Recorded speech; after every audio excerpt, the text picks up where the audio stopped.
There are many big mysteries in our world, some involving human behavior and others more about space. Then there are historical mysteries that seem like they should be easy to solve but are actually quite complicated. One of the biggest mysteries is about the Great Pyramid of Giza. This ancient artifact has puzzled people for a long time, especially when it comes to how it was built. Considering the technology available during that era, it seems almost impossible that the ancient Egyptians could have built it. With this question in mind, here are 20 theories on how the Egyptian pyramids were constructed. Number 20. The enigmatic pyramid. The Great Pyramid of Giza. Now I'm going to take a slight detour before we go down the rabbit hole of construction theories and conspiracy nonsense, to instead talk about the Great Pyramid of Giza itself. Because aside from it being one of the 7 wonders of the world and a UNESCO World Heritage Site, you may not realize just how important of a structure it is to the world at large and as a monument for Egypt itself. For example, it is indeed the largest pyramid that was ever constructed in Egypt, and furthermore, it was made for the pharaoh Khufu, who had reigned over Egypt and ordered the construction of the structure, which took 27 years to make. And yes, the sarcophagus of the pharaoh is still within the pyramid as we speak. I mentioned earlier that it's one of the 7 wonders of the world. I refer to the original wonders, and not only is it the oldest of the lot, but it's the only one that still remains intact today. Over the years, the Great Pyramid of Giza has been the focus of many people, including those who have wanted to know not only what took to make it but what's actually inside of it. We do know definitively about 3 chambers that are inside the pyramid, one of them being the one where Khufu resides, and the other 2 were chambers for other purposes. But there are some alleged secret chambers that keeps people asking more questions and not getting a whole lot of answers. But the biggest question of all about this pyramid is how the ancient Egyptians were able to pull it off. This is 138 meters high, 230 meters long at the base, and they didn't have any heavy machinery to move those blocks, so how did they actually do it? Over the years, many theories and ideas have been put out, and some people claim that new evidence reveals how the pyramids were actually built. But is that the truth, or are people just throwing ideas at a dartboard to see what sticks? I'll break down the theories for you coming up. Number 19. Cosmic alignment theory. Now let's get into a little bit more out there theories that some people truly believe may be real in one form or another. Here's the thing, when it comes to ancient cultures like Egypt, there is undoubtedly some godly or cosmic things at work regarding construction or intent. You have to remember during those times the various pantheons basically dominated the common person's line of thinking, and the rulers did their best to please the various gods that they were worshipping. It really did become a full-on cycle. Enter the Orion correlation theory. This theory states that the Great Pyramid of Giza and the 2 pyramids that are right next to it were lined up perfectly so that they would match the 3 stars on the belt of the Orion constellation. Now at first, it may just seem like an out there theory, and yet if you look at the 3 pyramids from above, you're going to notice something odd. Specifically, the pyramid known as Khafre is offset from the other 2 pyramids, but why is that? If you place the 3 stars on the belt of Orion and you overlap that with the 3 pyramids, well, they become pretty much lined up with each other. Is it a coincidence? Well, perhaps. Is it odd? Definitely. So the belief around those who like the theory is that the ancient Egyptians did this to please Osiris, the god of rebirth and the afterlife. And again, people were all about praising and pledging themselves to the gods. So is there something to the theory? It's actually hard to say. There are pundits on both sides of that category, and there are other constructions that the Egyptians have made that line up to the stars above, so in the end, you just never know. Number 18. Ingenious ramp construction. Easily one of the most popular theories that involves the Great Pyramid of Giza is that of the ramp theory, because once the blocks are actually to the site in order to build the structure, you then have the problem of, after setting up the initial foundation, how do you get more blocks on top of the ones that you've placed? You have to keep going and going until you get to the top, so how did the ancient Egyptians get that vertical block layer in place without causing serious damage to the blocks below? Well, the answer is they placed ramps around the pyramid and then used them to push the blocks into place. There is even some evidence upon the pyramid itself that indicates that this might have actually been the case and that it may indeed have been the real way that they did it. The biggest question now is, what kind of ramps did they make and how elaborate were they? After all, making a ramp would have been child's play to the Egyptians. No one's disputing that, but moving the 2,500 kilograms stones up those ramps and then onto the various layers of the pyramid without causing any kind of damage, well, that's a completely different story, and that's where the fine details come into play. Some people actually believe that there was a singular ramp that was used to wrap all the way around the pyramid, while others think that a curved one would have helped to get the blocks into place with much more ease. Another element here is that while there were plenty of limestone blocks that were used, there was also granite, which would have likely taken a heavier toll on both the ramps and the manpower. Ironically, the manpower is the one thing that everyone mostly agrees on, as they admit that they could have just gotten workers to push the blocks up the ramp, which may have been a bit easier than you might think. Either way, it is easily one of the more plausible theories about the Great Pyramid's construction, and that's why most people go to it. Number 17. Water-aided construction. Now, I lightly talked about the water shafts theory before, but now I'll go a little bit deeper into it. Water was definitely a key element in making the pyramids in many different ways. As noted before, the limestone and granite was likely taken from other places away from the construction site and then brought to the main location via the Nile River. Once it got to the general area, it was likely floated from a main boat to several smaller floats that would go down a canal or a shaft that would glide the rocks down to the main structure of the pyramid. Given how good the Egyptians were at irrigation despite living in a massive desert area, this would not have been all that hard for them to achieve. The twist is that there are some people who believe that this waterways shaft theory even went further beyond just ferrying rocks to the main site. In fact, there are some who believe that it could have been a bit more intricate than that. The first thing they feel is that instead of just ferrying the blocks to the general location of the pyramid, that the Great Pyramid of Giza had a kind of moat that went all the way around the base so that the blocks could be shuffled off to individual locations. This would ensure that the ferries did not get hard to move from one pressing into the other, and it could have helped to streamline the construction process. Also, if they had people in key positions at those places along the pyramids, they could have used the water in the mix with the ramp theory to help elevate the blocks go into individual sections, thus making it easier to place the blocks where they need to go. I don't write this stuff, I just voice it. Some people have even gone so far as to say that they even used water to elevate the rocks to the various layers of the pyramid, but that is a bit more far-fetched because it would take a whole lot of planning and work and may have actually damaged the rocks if something went wrong. The idea of floating them into their ideal locations to then be pushed forward and upward, well, it seems kind of feasible. I don't understand anything I just said. Number 16. Rolling blocks theory.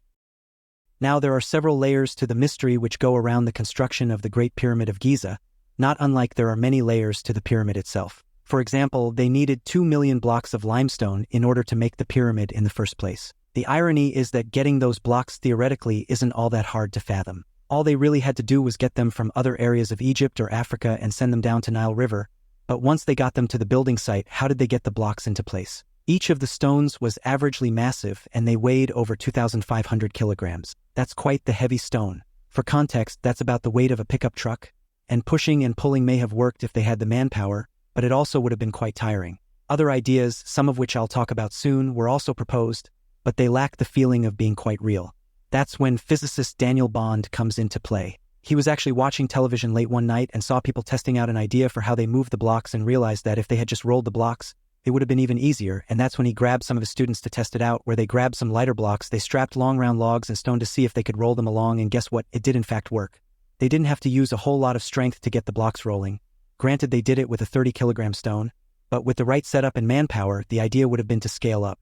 While it is a theory, it's something that has helped to put a spin on things and put out new possibilities, and since we'll likely never know the full lengths that the Egyptians went to so that they could construct this monument, why not listen to as many theories as possible? Number 15. Precision stonework. Now, I may have actually gotten a bit ahead of myself regarding pyramid construction. After all, I told you how the limestone, granite, and other type blocks were taken from one place to another, and then how they were possibly being placed upon the various levels of the pyramid itself. The thing I didn't talk about is how they shaped those rocks. Stone carving at its core is an ancient practice, and it's something that a lot of cultures did, not only the Egyptians. The twist with the pyramids is that I'm not asking how they were able to shape those rocks. It's how they were able to shape them so perfectly so that each one matched each other. Now, the thing to remember here is there were millions of blocks that went into the making of the Great Pyramid of Giza, and it took 27 years to be completed. We do know that the pyramid was well constructed because it hasn't collapsed or fallen apart in the thousands of years since construction was completed. So again, the question has to be asked, how were they able to perfectly sculpt things so that it would be uniform across the pyramid and not cause any kind of structural integrity issues over time? The easiest answer is that the ancient Egyptians were just good at their job. They undoubtedly had a large workforce trying to make the pyramid happen, and they apparently brought in experienced stone workers to try and shape the blocks and get them to where they needed to go. Still, though, it is a big ask, and if even one of those rocks was made incorrectly, well, it could have compromised the entire operation, so perhaps they had a process that they used to ensure that everything was properly measured and done. Then again, given how long ago that it was, there could have been mistakes, and that helped lead to it taking 27 years to get done.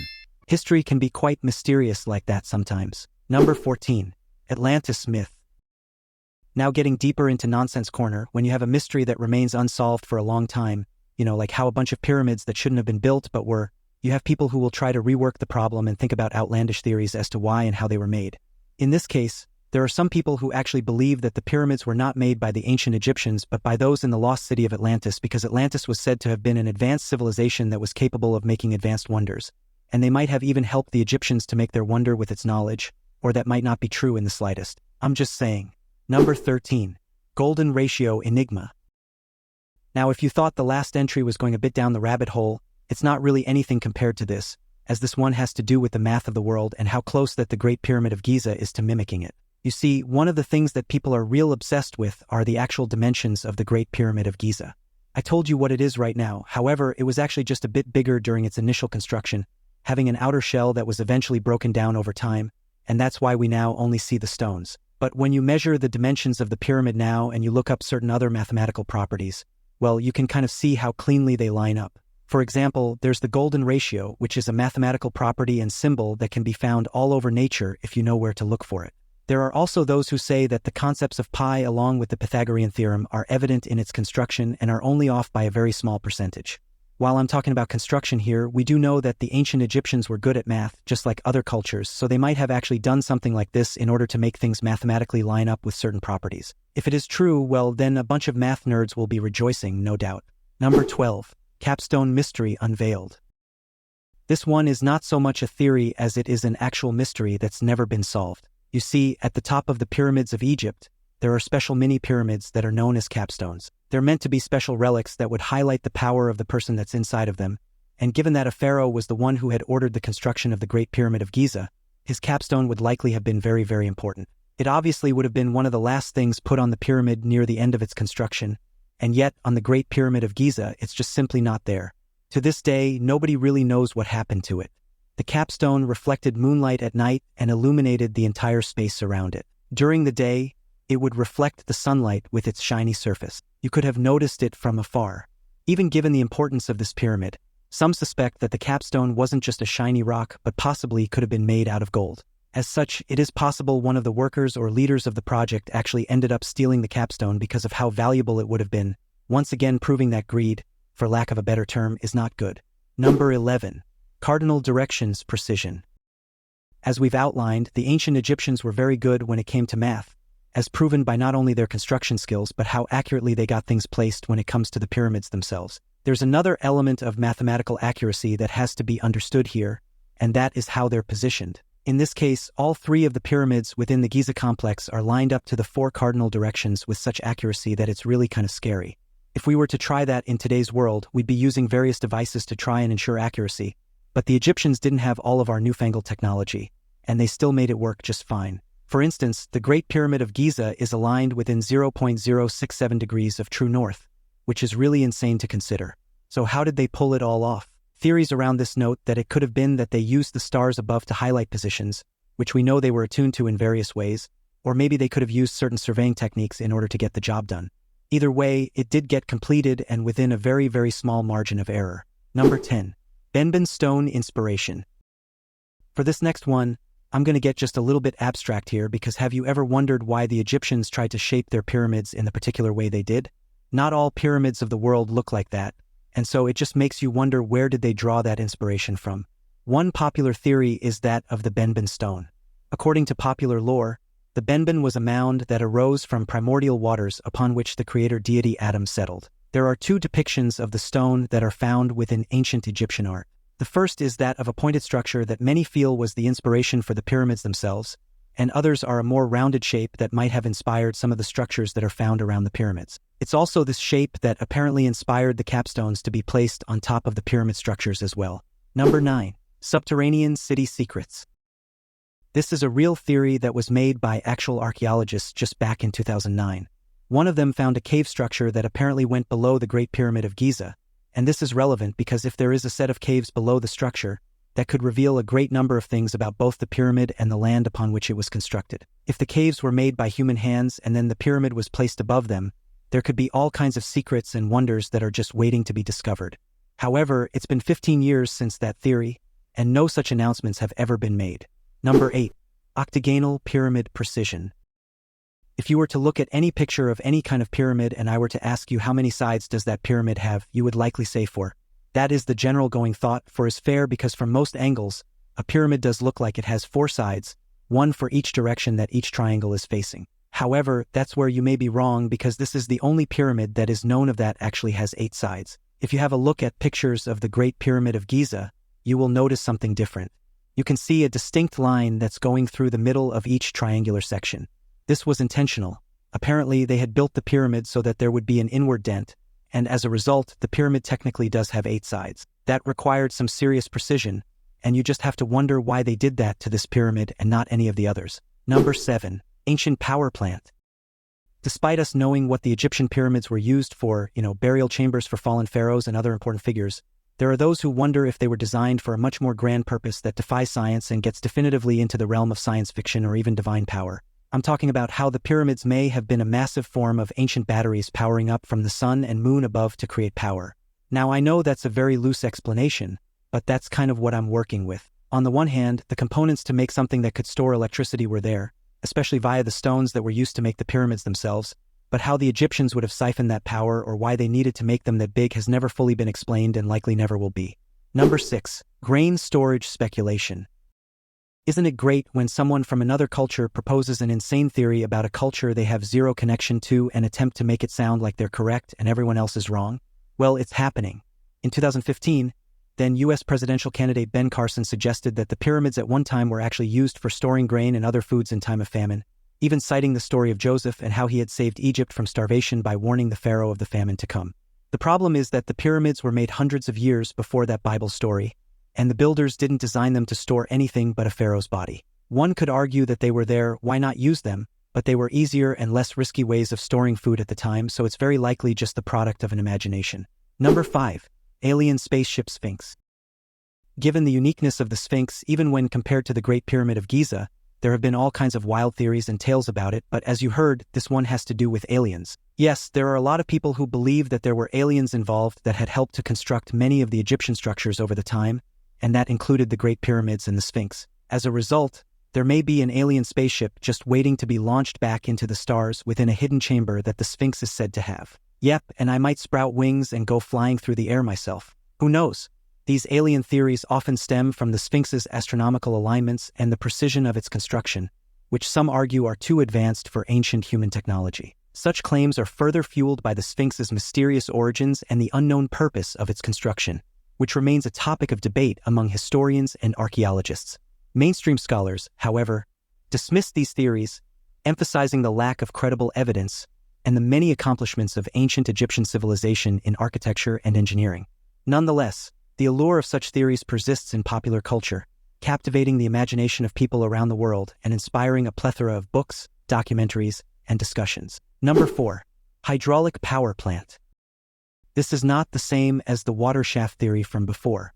Long story short, there are some people who believe that the base of the pyramid held within it a special kind of water pump, one that wouldn't just contain water but would also distribute it out to the various parts of the nearby region, like fountains and springs. Due to where that pump was located, it would have been much more difficult to tamper with, and if they made it big enough, it could have done everything they desired. It is a clever trick to think about, but unless people can get to that base inside of the pyramid, it's going to be hard to prove or even disprove, as it were.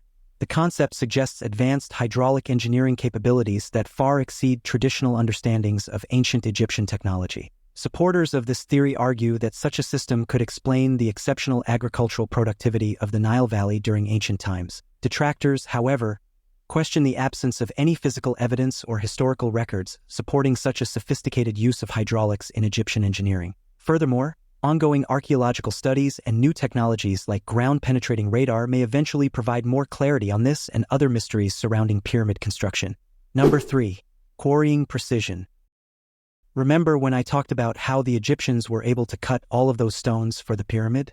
Well, this is the other side of that same coin because they couldn't have just done it at the pyramid. That would have jammed up the operation. The bricks had to be sent to the pyramid in their final form so that they could immediately be stacked. Where would they go to do such a thing?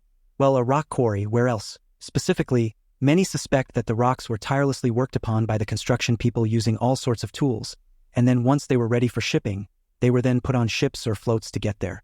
Some of the rocks would not have reacted to basic copper tools, and as such, they had to get a lot more creative and labor-intensive to complete the job. Say what you will about ancient Egypt, but they clearly had a work ethic. One of the primary quarries used by the ancient Egyptians was located at Aswan, known for its quality granite that was essential for certain architectural elements like obelisks and statues. Transporting these massive stones from Aswan to Giza, often along the Nile River, required ingenious methods of engineering and navigation.